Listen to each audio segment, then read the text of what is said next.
நானே உதாரணமா எடுத்தேங்க. நான் திருமண முயற்சி விட்டே வந்து கிட்டத்தட்ட 10 வருஷம் ஆயிருச்சு. ம். நான் ஒரு 30ல ஆரம்பிச்சேன்.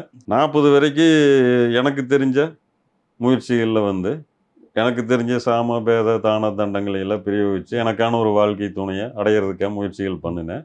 எல்லாமே வந்து ஃபெயிலியர் ஆச்சு அப்படிங்கும்போது, "முடி நம்ம வந்து வேலைக்கு ஆகாது இது" அப்படின்னு அந்த மனநிலையிலேருந்து வந்துட்டேன்.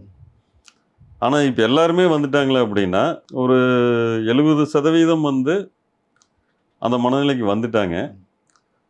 இன்னொரு 30% வந்து எப்படி நம்மளுக்கான ஒரு வாழ்க்கை துணை இல்லாமயே போயிரு. இப்ப நான் ஒரு விஷயம் சொன்னேன் பார்த்தீங்களா? அதாவது இன்னொரு 5 வருஷத்துல பெண்கள் வந்து கிடந்துருவாங்க அப்படின்னு. இன்னும் 5 வருஷம் கழிச்சு நம்மளுக்கு கிடைக்கும் அப்படிங்கிற நம்பிக்கையோட இருக்கிறவங்க இருக்கிறாங்க. அதாவது திரும்புது. எப்படி ஒரு 70களுக்கு முன்னாடி, 80களுக்கு முன்னாடி இல்ல. ஒரு 20 வயசு பொண்ணு, ஒரு 50 வயசு பையன கட்டிக்கிற மாரியான ஒரு சமூக நிலை இருந்ததோ, அது பின்னாடியும் உருவாகுது. நம்ம கொஞ்சம் கட்டுக்கோப்பா இருந்தோம்னா, நம்மளுக்கு இன்னொரு இன்னிங்ஸ் இருக்குது அப்படிங்கிற மாரியும் நகைச்சுவையாவோ, நம்பிக்கையாவோ காத்திருக்கிறவங்களும் இருக்கிறாங்க.